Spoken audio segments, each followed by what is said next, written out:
السلام علیکم، امید کرتا ہوں سب خیریت سے ہوں گے۔ اس ویڈیو میں آپ کو سب سے پہلے بتاؤں کہ جو عرفان صدیقی صاحب جو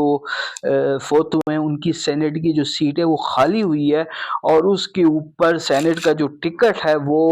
حسین نواز کو دینے کے امکانات ہیں۔ یہ ابھی خاندان کے اندر اور پارٹی کے اندر ڈسکشن ہو رہی ہے پچھلے 2-3 دن سے۔ اور حسین نواز جو کہ آپ کو پتہ ہے کہ ان کی جو کمپنی ہے وہ پچھلے سال اس سے پچھلے سال دیوالیہ بھی ہو گئی تھی، اور بہت زیادہ جو ٹیکس ہے اور جرمانہ ہے اس کی کمپنی حسین نواز کی جو کمپنی ہے اس کو ادا کرنا پڑا تھا برطانیہ میں۔ تو فائنینشلی حالات جو ہیں وہ حسین نواز کے بہت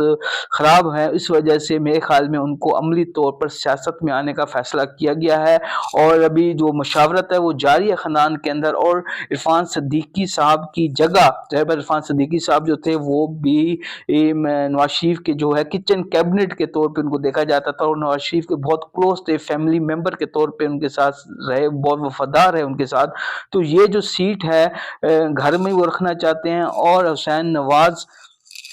کا جو ہے وہ پلان کیا جا رہا ہے کہ ان کو سیاست میں اتارا جائے، اور ساکھ ڈار جو ہیں وہ ان کے سیاسی فادر بن کر ابھریں گے، اور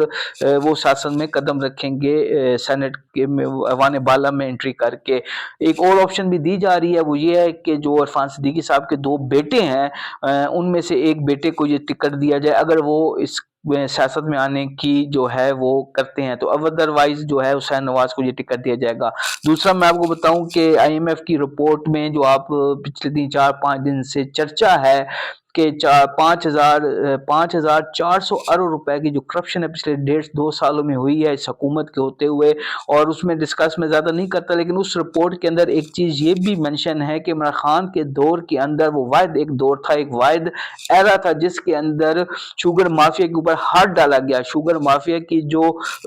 کرپشن ہے، شوگر مافیا جو ایک پری پلانڈ جو شوگر ہے وہ ایکسپورٹ کر دیتا ہے، اس کے بعد پہ امپورٹ کرتا ہے، جیسے پاکستان کے اندر جو شوگر کے ریٹس ہیں وہ بڑھ جاتے ہیں۔ تو اس چیز کے اوپر پہلی دفعہ عمران خان کے دور میں انکوائری ہوئی، اور اس وجہ سے جو جہانگیر ترین ہے ان کو بھی حکومت سے سائڈ پہ کیا گیا تھا، تب بھی جا کے جہانگیر ترین ہے جو عمران خان کا جانی دشمن بن چکا تھا۔ جہانگیر ترین ہو گیا، علیم خان ہو گیا، وہ جو بیگ صاحب ہیں صحافی ہیں پرانے وہ ہو گئے، یہ انویسٹرز ہیں۔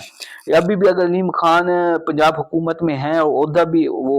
انجوائے کر رہے ہیں، تو وہ بیسکلی انویسٹرز ہیں یہ لوگ، اور ہر حکومت کے ساتھ اٹیچ ہو کے اور پھر اس کے بعد گین کرنے کی کوشش کرتے ہیں۔ تو جہانگیر ترین جو ہے ان کو بھی سائیڈ لائن کر دیا گیا تھا، لیکن اس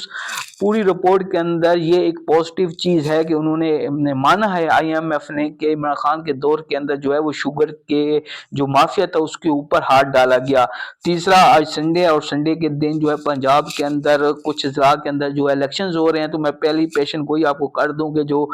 الیکشنز سارے مینیج ہو چکے ہیں۔ میاں والی کی اگر میں آپ کو بتاؤں تو وہاں پہ جو ہے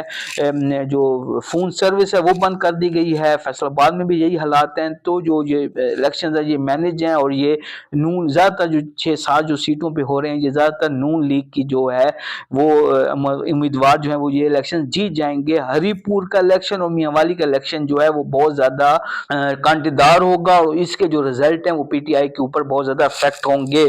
دوسرا، کراچی کے اندر کل جیسے وکلا نے تحریک چلائی، ایک دھرنا دیا، ایک جلوس نکالا 27ویں آئینی ترمیم کے خلاف، تو اس کے اوپر پولیس نے لاٹھی چارج کیا، لیکن جواب میں جو کراچی کے وکلا تھے انہوں نے پولیس کو بھی کافی کٹ چڑھائی، ان کو بھی مارا، اور جو اس جلسے کے اندر جو نامعلوم لوگ تھے ان کو بھی مار پڑی۔ تو میرے خیال میں جو وکلا کی تحریک جو ہے اگر یہ زور پکڑ گئی تو اس حکومت کے لیے بہت زیادہ مشکلات جو ہیں وہ کھڑی ہو جائیں گی۔ بہت شکریہ۔